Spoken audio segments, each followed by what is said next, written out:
Goeiemôre almal. Ek wil vir elkeen van julle vanoggend sê baie welkom by ons byeenkoms.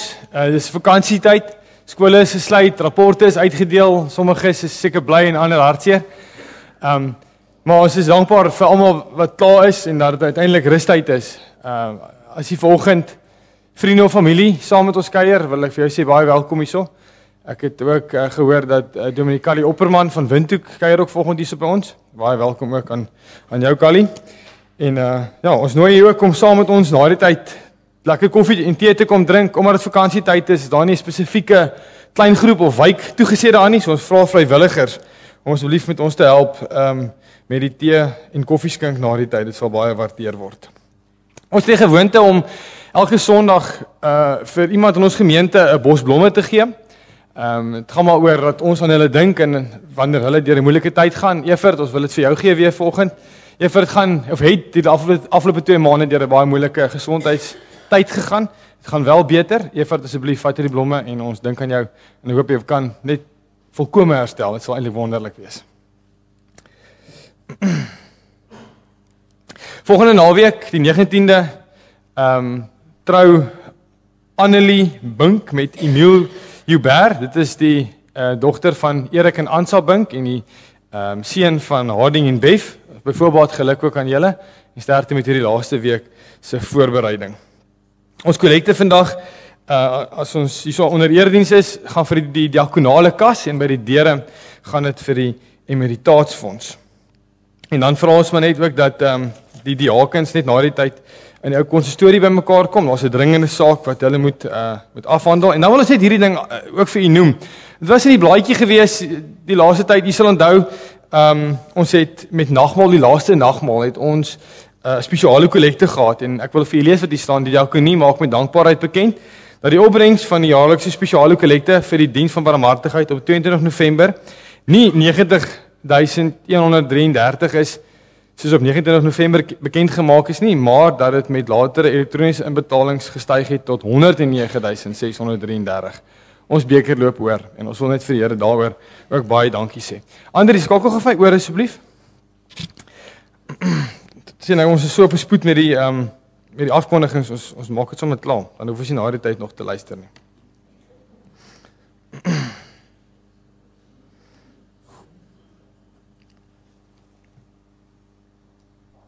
Jy sal onthou ons die graad 10 klas het die Bybels ingesamel vir Kigali en Rwanda.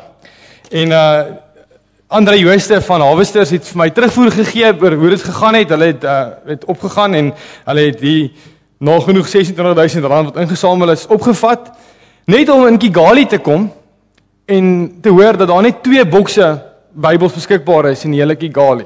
En die François, die een van die hoofouens wat toe nou daar was, daar's 'n paar fotootjies van hulle op hulle Facebook bladsy. Het toe gaan ondersoek instel, maar hoekom is daar net 2 bokse Bybels? En dis eintlik baie hartseer wat gebeur het. Hulle kom toe agter, of die mense sê toe vir hulle, dat die ryk moslem leiers koop al die Bybels op. En aan die einde van elke maand verbrand hulle dit.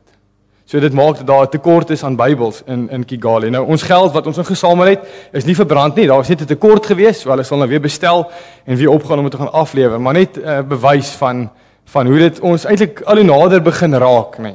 Dat die evangelie nie versprei word en hoe hulle dit teenstaan en hoe ons net as gelowiges glad nie dieselfde sal doen nie. Ons sal nie die Koran vat en hom verbrand nie. Dit is nie liefdevol nie.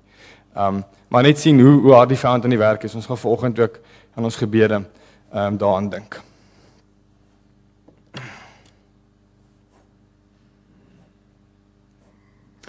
Ons nooi ook almal uit na ons Kersdiens 25 Desember om 9:00. Welkom om almal familie en vriende saam te nooi daarheen. Goed, dis al wat ons kommunikasie betref vanoggend. Kom ons draak rustig, dan gaan ek vir ons 'n gebed doen. Sommige dankgebed vir die dag en voorbereiding vir die erediens en ons bid ook vir hierdie Bybelverspreidingsprojek en dan daarna gaan ek vir ons die wotum en die seën uitspreek waarin ons afhanklikheid van die Here verklaar en ons kry sy seën ook op ons byeenkoms vandag en dan gaan ons op ons beurt weer die mense seën in nood met die liefdesgawes en daarna gaan ek verder afkondig wat daarna gebeur. Kom ons bid saam. Ons almagtige God en hemelse Vader, Here, as ons vanoggend in hierdie dag van 13 Desember as geloofsfamilie by mekaar is, dan is ons in die eerste plek by mekaar omdat ons elkeen glo in Jesus Christus ons Here. Vader, dit is wat ons by mekaar bring hierso en omdat ons lewens om hom draai, omdat ons u liggaam is, omdat u die hoof is ons volgend as die liggaam by mekaar om u te loof en te eer en dank te bring. Vader, maar ons so besef wat in die wêreld aan die gang is, dan wil ons u loof, maar ons doen dit baie keer met 'n hartseer hart oor ons medegelowiges wat nie in staat is om byvoorbeeld net 'n Bybel te kan ontvang nie. En ons sien ons hoe hard die duiwel aan die werk is om dit teen te staan. Here, maar ons weet dat u hom oorwin het en ons weet dat daai Bybels by daai mense sal uitkom wat nodig het om dit te lees sodat hulle weer in hulle gemeenskappe net 'n verskil kan maak, net 'n invloed kan maak, net die evangelie van Jesus Christus se genade te kan verkondig. Vader, maar dis mense wat honger is vir die Bybel. En dan besef ons dat ons in ons eie lewe en in ons eie huise partykeer 3 tot 5 Bybels het. En nie 'n verskil maak in die gemeenskap nie. Nie 'n verskil maak in ons onmiddellike omgewing nie. En ag Vader, ons wil vandag net kom vra dat u ons sal lei daarin. Ons weet u is reeds aan die werk en ons wil net met geloofsoë sien waar u aan die werk is. En ons bid dit ook vir ons byeenkoms vandag, dat u ons sal toerus oor hoe om gestuurdes te wees in 'n gemeenskap wat ons so nodig het. Mag dit ook vandag se bedoeling wees, Vader, dat ons toegerus sal wees om juist dit te kan doen. Sien ons saam wees vandag, hoor ons as ons sing tot eer van u naam, as ons sing van hierdie Kerstyd wat voorlê, Vader, van die woord wat mens geword het en onder ons kom woon het. Help ons om die betekenis daarvan helder en duidelik te snap, sodat ons kan weet wat dit beteken ook vir my in hierdie lewe in 2015 vandag. Ons bid al hierdie dinge in die naam van Jesus Christus alleen. Amen. Gemeente, kom ons verklaar ons afhanklikheid van die Here. Ons hulp kom van die Here wat hemel en aarde gemaak het. Genade en vrede vir julle van God ons Vader, deur sy Seun Jesus Christus, deur die kragtige werking van die Heilige Gees. Amen. Kom ons seën op ons beurt nou weer die mense wat in nood is met die diakonale kas, met die liefdesgawes, en daarna gaan ons lofpsalm sing, lied 339 en ook Skrifryming 12:3 as ons geloofsbelijdenis.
Jy sal sien dat al ons liedere oor die volgende paar sondae, die aard van die saak, omdat ons in ons Kerstyd is, gaan oor Kersfees en spesifiek ook dan ons tema en ons prediking vandag wat gaan oor die seun wat gebore is, die inkarnasie is, en nou verduidelik wat dit is.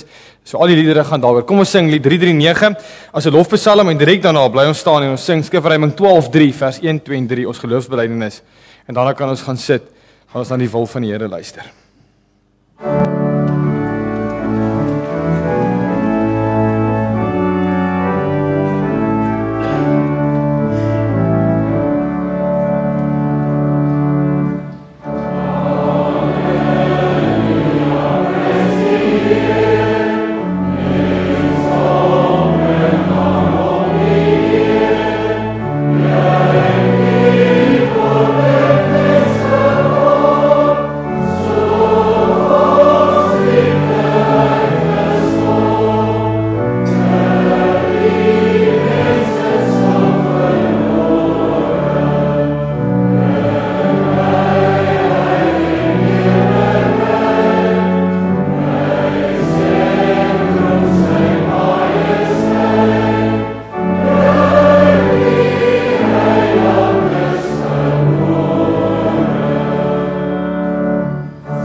Gemeente, terwyl ons so sit, wil ek vir jou ook ons geloofsbelijdenis lees.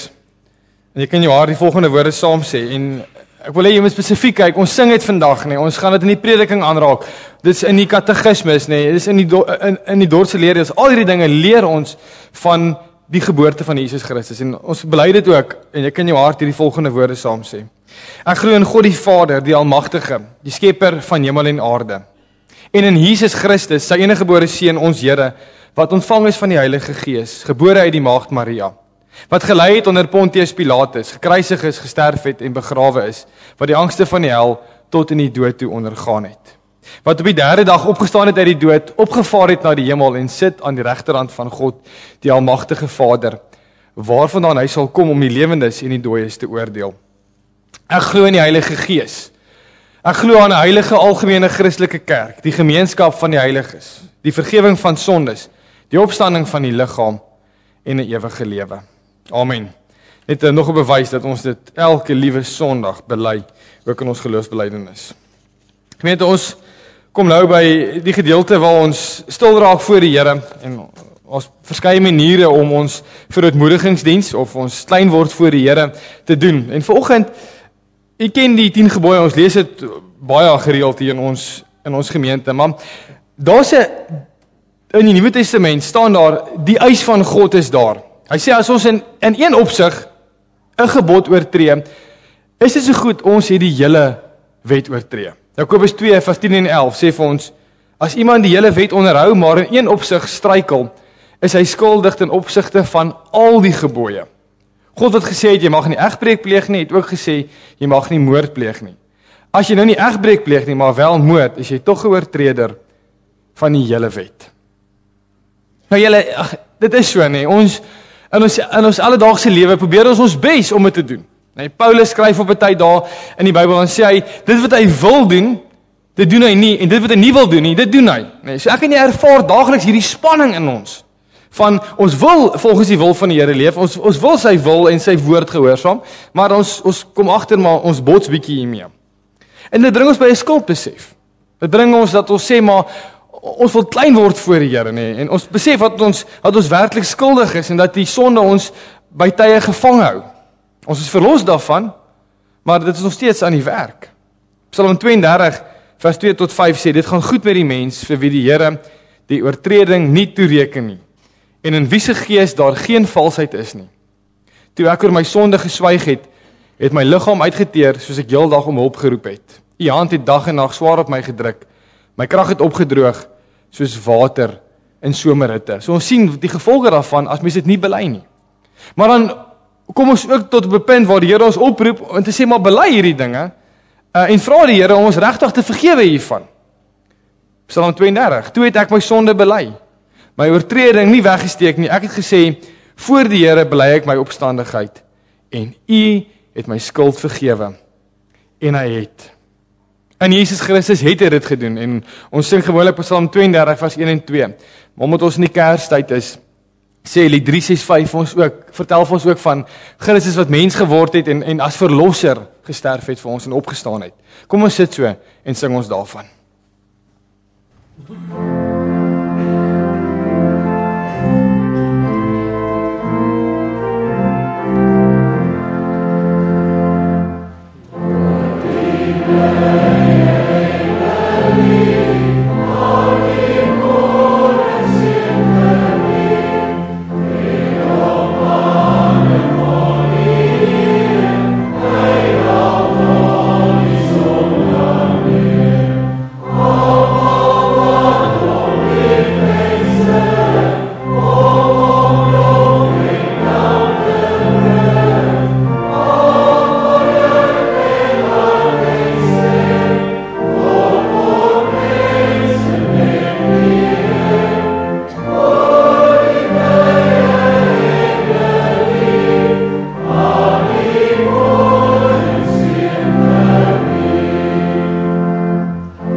Maar die laaste paragraaf het ons gesing van 'n koningskind, nee, dat ons weer 'n kind van die Here geword het, en dit is wat ons verklaring ook vanoggend is, dat ons aanbid 'n genadige Here wat vergifnis vir ons gee, sodat daar weer vrede kan wees tussen ons en die Here. En dit maak dat, dit is wat God gedoen het, en ons gaan dit vandag oor en oor sien in die prediking. Romeine 5 vers 1. God het ons dan nou vrygespreek deurdat ons glo. Daarom is daar nou vrede tussen ons en God deur ons Here Jesus Christus. En dis die vrede wat ek en jy ook moet beleef as ons hierdie woorde hoor in ons gemoed vandag. Amen. Gemeente, kom, jy kan slank oopmaak by Johannes 1.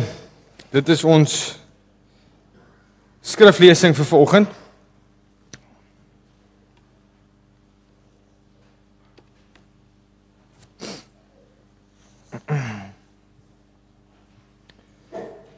Is 'n baie bekende gedeelte in Johannes. Ek moet hier opstel.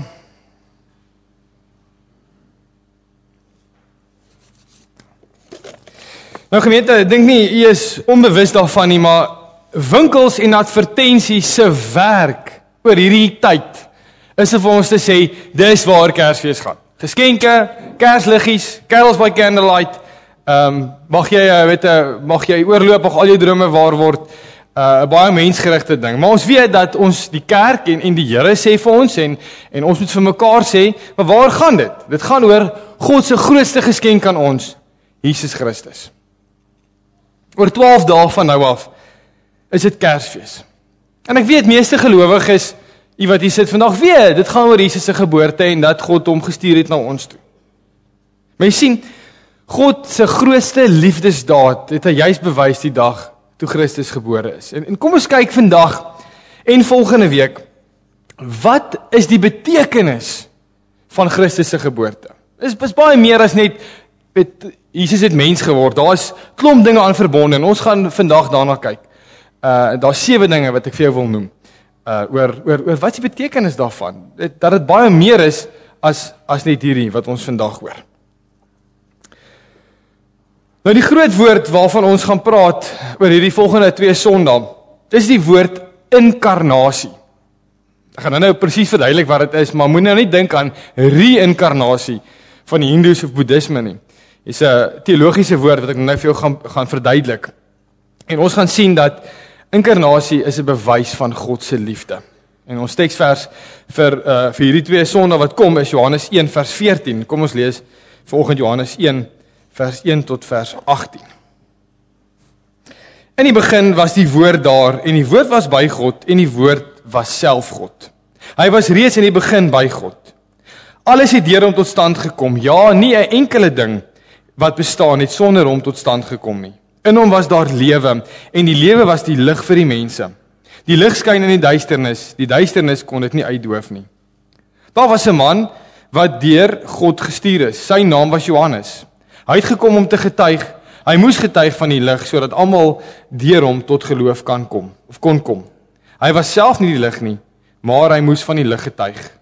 Die ware lig wat elke mens verlig was aankom na die wêreld toe. Hy was in die wêreld het deur hom tot stand gekom, en tog het die wêreld hom nie herken nie. Hy het na sy eiendom toe gekom, en tog het sy eie mense hom nie aangeneem nie.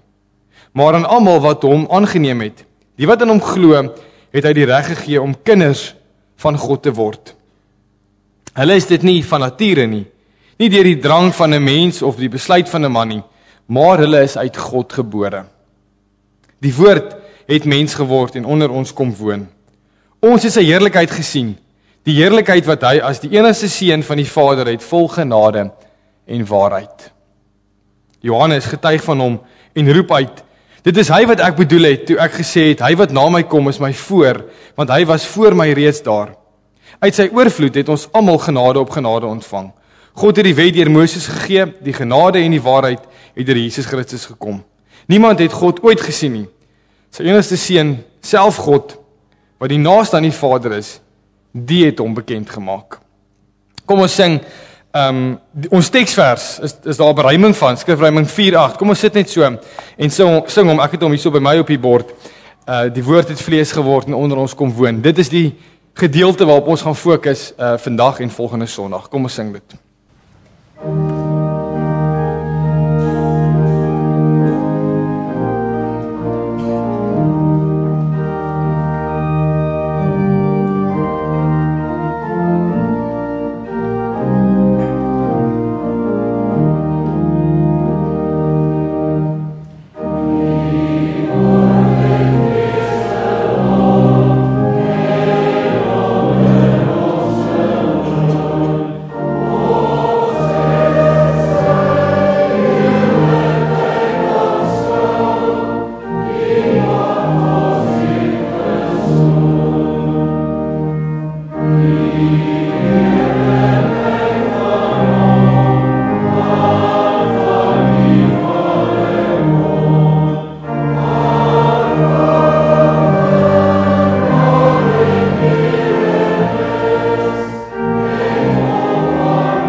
Ons praat volgend oor die woord inkarnasie. Nou wat is dit?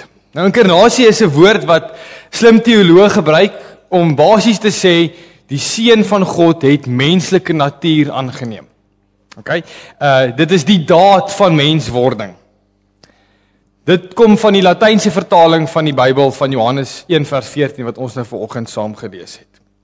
Maar kom ons begin vanoggend en ek dink ons gaan dit regkry om in heel begin te begin en by die einde te eindig, by Genesis en Openbaring. En kom ons begin net volgende keer te sê maar ons is nou in hierdie Kerstyd, okay? En ons gaan nou Kersfees hou en dis 'n tyd waarin ons daaraan dink, maar hoekom was dit enigstens nodig vir die inkarnasie om te gebeur? Hoekom moes Jesus aarde toe kom? Kom ons sê net dit vanaf van mekaar. In Johannes 1 gee vir ons 'n opsomming eintlik van Jesus se hele bediening op aarde, nee. Dit sluit sy verlossing in wat hy vir ons bewerk het, van wie hy is. Nou daar staan in Johannes 1, hy was van die begin af daar, nee. Hy was by God. Jesus is self God. Alles het deur hom tot stand gekom, nee. Dis van die dinge wat ons raak lees in Johannes 1. Nou hierdie God in sy drie-eenheid. Ons is in die begin van die jaar, een van die heel eerste preke in hierdie jaar het gegaan oor die drie-eenheid. Nee, het ons gesê, maar God het van nog altyd af bestaan in hierdie liefdevolle verhouding met mekaar. Nee, hulle het gemeenskap met mekaar beleef van nog altyd af. En God het besluit, hy wil mense skep om hierin te deel, om dit te beleef wat hulle van nog altyd af beleef. En die mens het egter lelik verbrou natuurlik en hulle het vir homself gekies. Nee, en die sonde het in die wêreld gekom en daar het vier dinge is gebreek, kan ons maar sê, toe ons vir onsself gekies het en nie aan God gehoorsaam was nie. 4 verhoudings. God en die mens met die mens met natuur en die mens met homself, nee, is stikkend. Daai verhoudings is stikkend gegaan die dag toe daai keuse gemaak is. Kolossense 1 noem ons iets daarvan.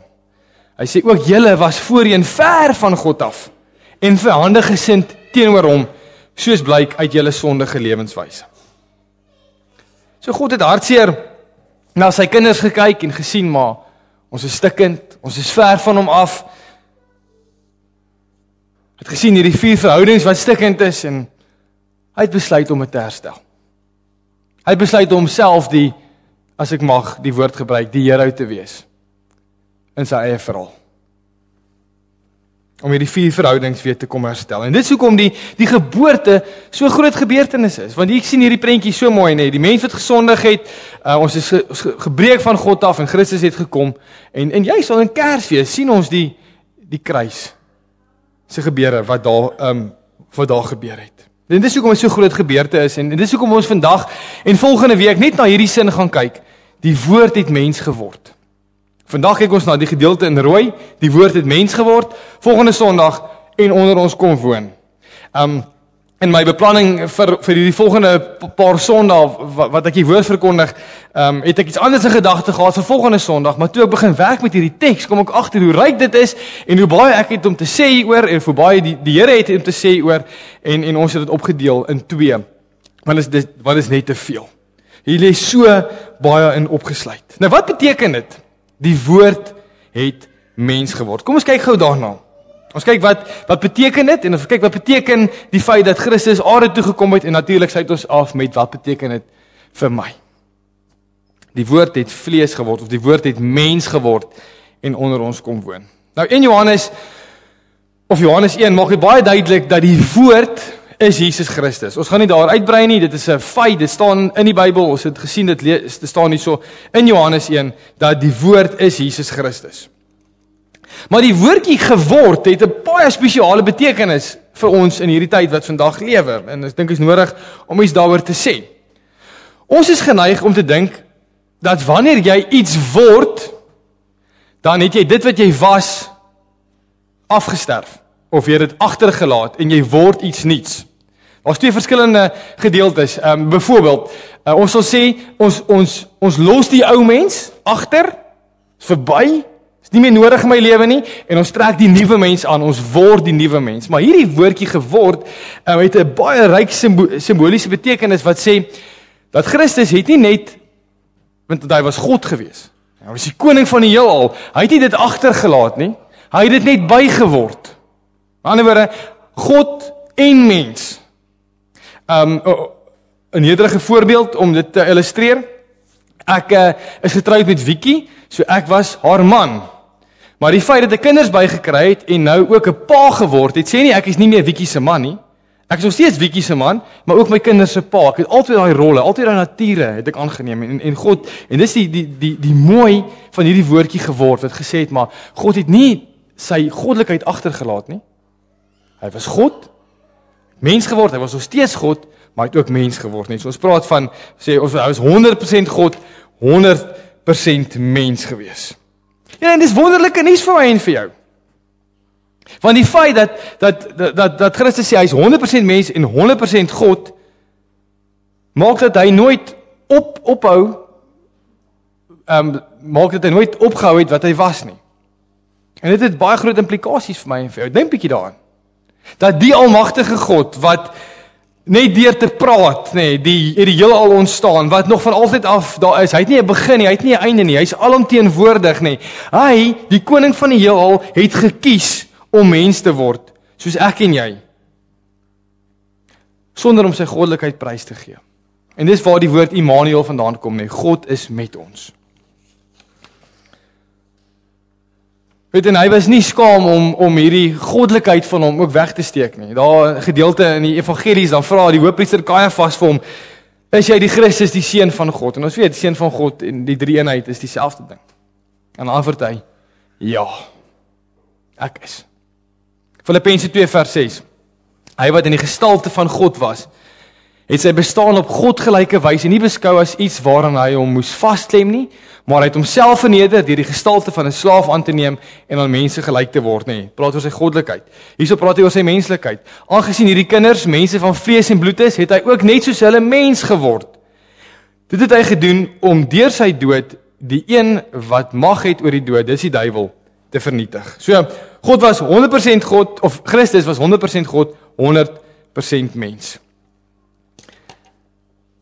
En die woordjie mens het ook 'n baie besondere betekenis. Dis nie net dat hy 'n man geword het nie.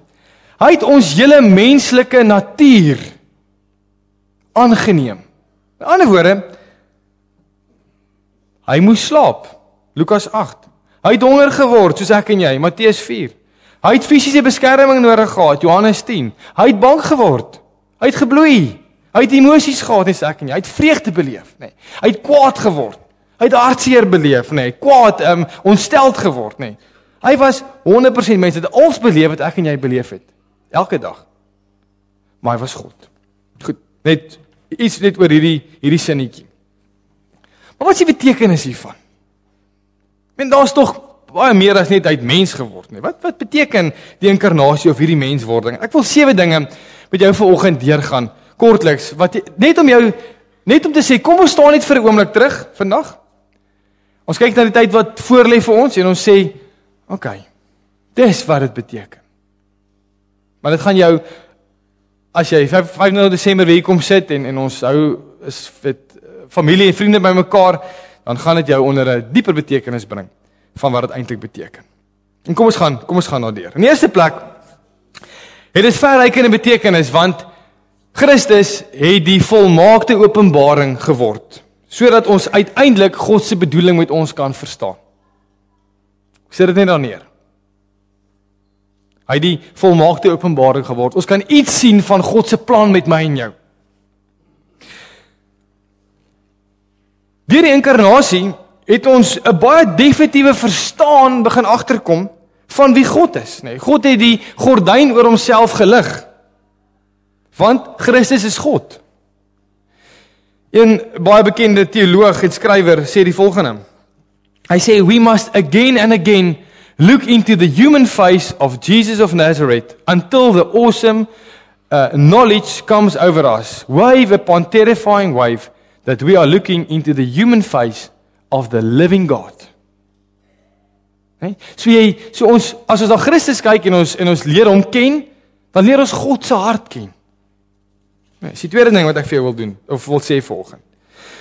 Christus het aarde toe gekom om vir ons te kom wys hoe om te leef, en nie net dit nie, maar ook vir ons die krag te gee oor hoe om dit te leef. Heilige Gees vir ons gegee. Gesê maar, ek stuur my Gees vir julle, hy gaan julle heilig maak, Hy is een wat in ons hart fluister, wat God se wil is ook God, né? Ons van sê moes, God die Vader, God die Seun, God die Heilige Gees is God. Nee, het is nog nooit alleen gelaat nie. Nog 'n ding hoekom hy moes gebore word en wat dit beteken is, hy moes onder die wet gebore word.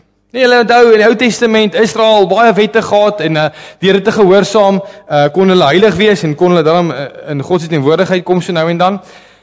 Maar hy moes onder die wet gebore word om die wet te vervul sodat ons verlos kan word, losgekoop kan word daarvan. Weet julle, ek het hierdie sinnetjie lank terug gehoor en ek wil dit met jou deel dat onder die wet was Jesus die enigste persoon wat gebore is met die doel om te sterf. Ek en jy word gebore met die doel om te lewe. Hy is die enigste een wat gebore is met die doel om te sterf, sodat hy die wet kan vervul, sodat ons vry kan wees daarvan, soos hierdie Galasiërs 4 vers 3 tot 5 sê. En so is dit ook met ons. Kyk wat sê hy, is kragtige woorde. Toe ons nog geestelik onmondig was ons slawe van wettiese godsdienstige reëls. Nee, ons is slawe van die wet gewees. Maar toe die tyd wat God daarvoor bepaal het aangebreek het hy sy seun gestuur. Hy is uit 'n vrou gebore en van sy geboorte af was hy aan die wet onderworpe om ons, wat aan die wet onderworpe was, los te koop sodat ons as kinders van God aangeneem kon word. Ja, ek het baie gedeeltes uit die skrif aanhaal vanoggend, want ek dink dit is so belangrik dat ek vir jou wys, die skrif sê dit, dis nie ek of teoloog wat dit sê nie, dis die Here wat hierdie goeie sê. Hoekom hy mens geword het, nee. Baie mooi illustrasie daarvan. Kolossense 1 vers 21 sê vir ons dat Jesus moes mens word om ons weer met God te versoen. Ons het nou daarvan gelees toe ons die wet van God behandel het, nee. Kolossense 1 vers 21 en 22 sê ook julle was voorheen ver van God af, nee. Vyhandig gesind teenoor hom, soos blyk uit julle sondige lewenswyse. Ons het nou 'n bietjie hieroor gepraat. Maar nou het hy ook julle met homself versoen deurdat sy seun as mens gesterf het om julle heilig, sonder smet en onberispelik voor hom te stel. Maar nog 'n baie groot gevolg wat ons het as gevolg van die inkarnasie is dat in Jesus se menswording kry ons 'n nuwe uitkyk op God se onderste bo en agterste voor koninkryk. Julle het my al baie dit gehoor praat of preek hierso.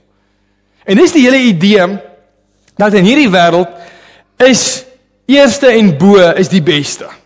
Ryk is beter as arm, om gedien te word is lyks, om met mag en krag te regeer is in die orde van die dag. Nee, ons sien dit. Maar in Jesus se menswording sien ons hoe dinge heeltemal omgeruil word, nee. Heeltemal holderste bolder, onderste bo, agterste voor. Ons sien dit in die hele evangelie. As ons sien hoe Christus optree en wat hy vir ons sê, van die wat eerste is sal laaste wees, en as jy by 'n feesmaal kom, moenie voor gaan sit nie, wag tot die ou vir jou sê, gaan sit agter, weet jy, die wat hoogmoedig is sal nederig word, en die wat nederig is sal verhoog word, julle ken die gedeelte. Maar bedoel, kyk net in sy menswording, sien ons hierdie omgekeerde koninkryk, want jy sit hier so met die koning van die heelal, nee, wat in absolute heerlikheid leef in die hemel. Wat op 'n troon sit, wat 'n koning is. Hy het 'n paleis, en dan verruil hy dit vir 'n pap, hulpelose baba, wat die wêreld binne gekom het, net om in 'n vuil krib gebore te wees. Totaal afhanklik van die mense vir wie hy juis gekom het. So leer ons iets van God se koninkryk. 'n Koning word 'n slaaf. Ons sien dat Jesus nie die sonde oorwin het deur krag en mag en met swaard en geveg, nee, soos die crusades van destyds dit heeltemal verkeerd verstaan het, nie. Opofferende diens was die ding wat hy gedoen het.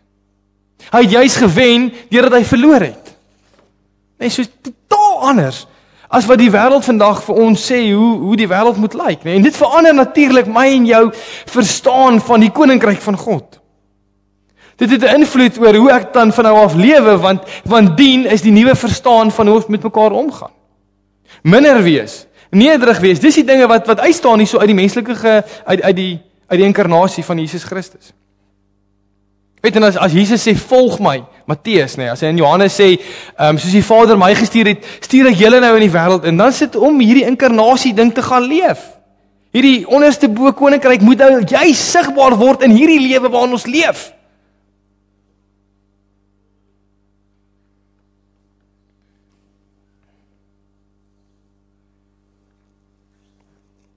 In Jesus se menswording sien ons die hoe van hoe God wil hê ons sy missie moet uitleef. En ons gaan volgende week daarby stil staan. Ek gaan nie nou daarop ingaan nie. Dit is 'n hele boodskap op sy die hoe, nee.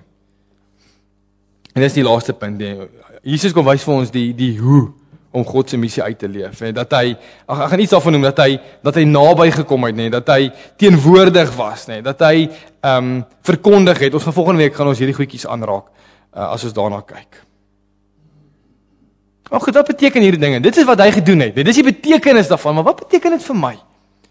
Wat beteken dit vir jou wat in 2015 in hierdie tyd lewe en in hierdie Kerstyd ingaan? Wat is al hierdie dinge vir ons? Wat beteken dit vir ons? En ek het net vir jou woordjies neergesit dat jy dit kan onthou aan hand van dit wat ons al genoem het. Dit beteken, God het jou so lief dat hy bereid was om sy heerlikheid, sy koningskap, sy troon, sy paleis te verruil, om mens te word, soos ek en jy, wat uitgelewer is aan hierdie bestaan waarin ons lewe, om in jou plek te sterf, nee, om jou plaasvervanger te word.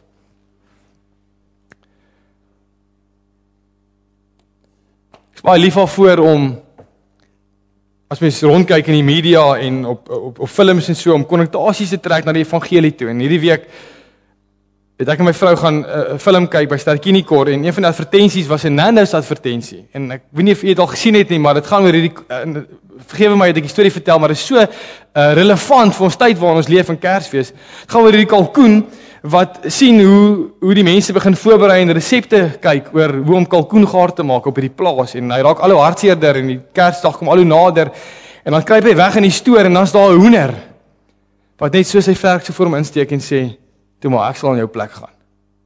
En dan stap hy uit, hierdie ou kom met die byl afgestap en dan stap die hoender voor hom in en sê, ek sal in jou plek sterf.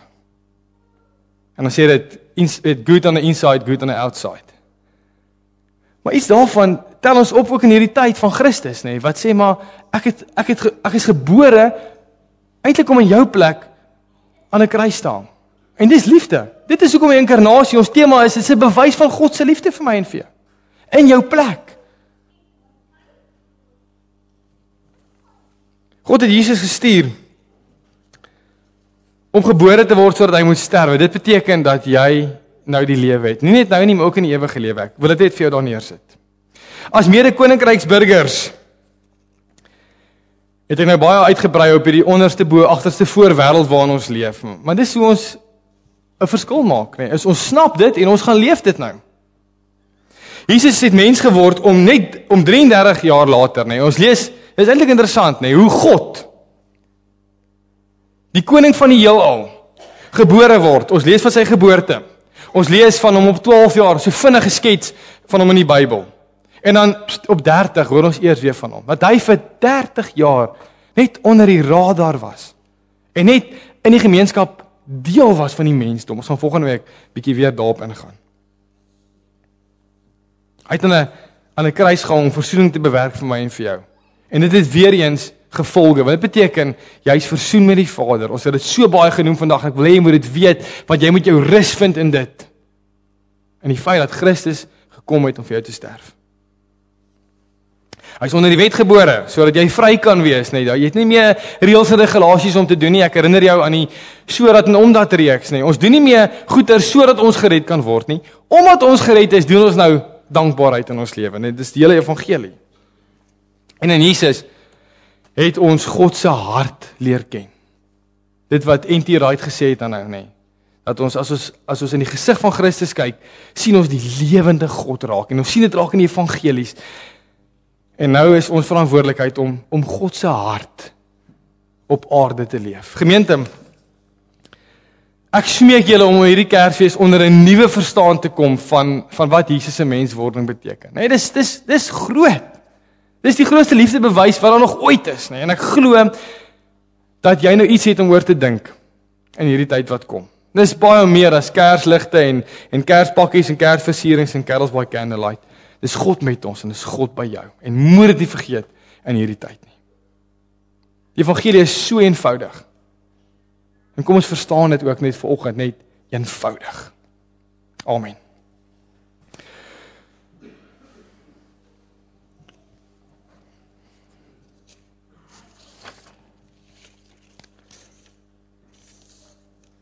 Kom ons sê dankie vir die Here ook in gebed. As ons klaar gebid het en amen gesê, dan sing ons lied 353, vers 1 en vers 2. Dan gaan ek vir ons die seën uitspreek, en dan sing ons lied 353, se derde vers, wat als aansluit by dit wat ons ook nou hierso met mekaar gepraat het. So gebed, sing, seën, sing. Hemelse Vader, ons het vanoggend net weer 'n kykie gekry en eintlik wat die evangelie is. Die goeie nuus van Jesus Christus wat aarde toe gekom het om in ons plek te sterf. Here, maar hy het opgestaan en hy is die lewende Here en daarom is ons as gelowiges so dankbaar teenoor U. En in hierdie tyd wat kom, Vader, smeek ons U om ons gereeld daaraan te herinner aan waaroor dit gaan.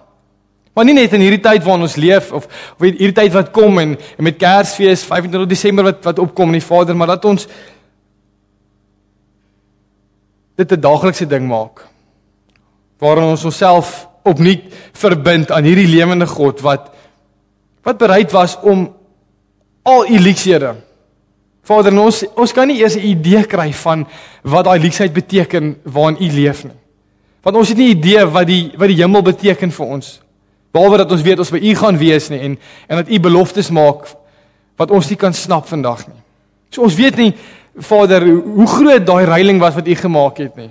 Maar ons vertrou U dat dit groot was en ons sien dit want U het mens geword en onder ons kom woon. Vader, U het vir ons so baie redes gegee vanoggend oor hoekom U aarde toe gekom het. Ons weet dat ons ver van U af was, ons het dit gelees. Ons sien dat ons as gevolg van ons eie keuses, Vader, in die moeilikheid beland het.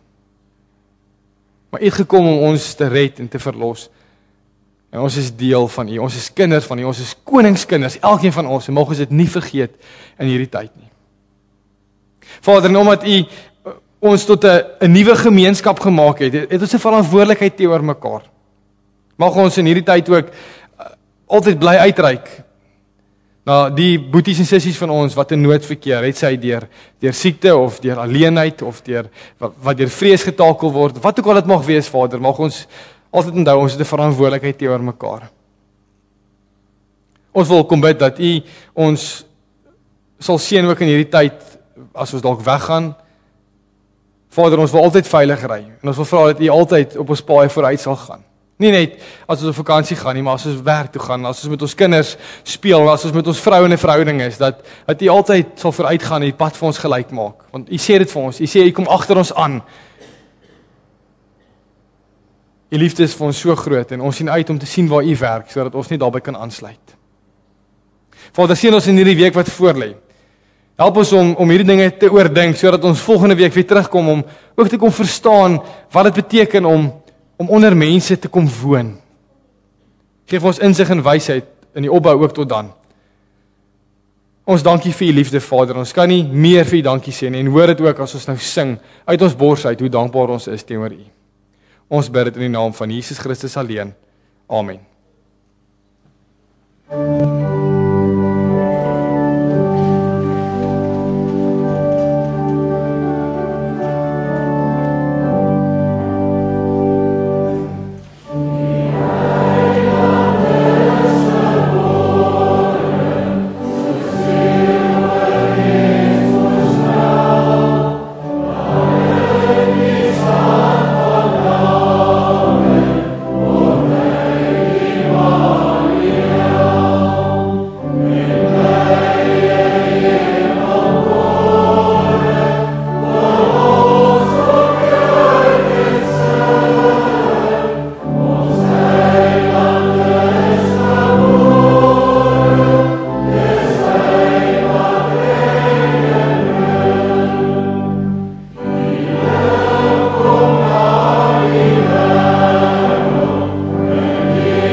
ontvang die seën van die Here en gaan leef hierdie week in absolute vrede en met rus.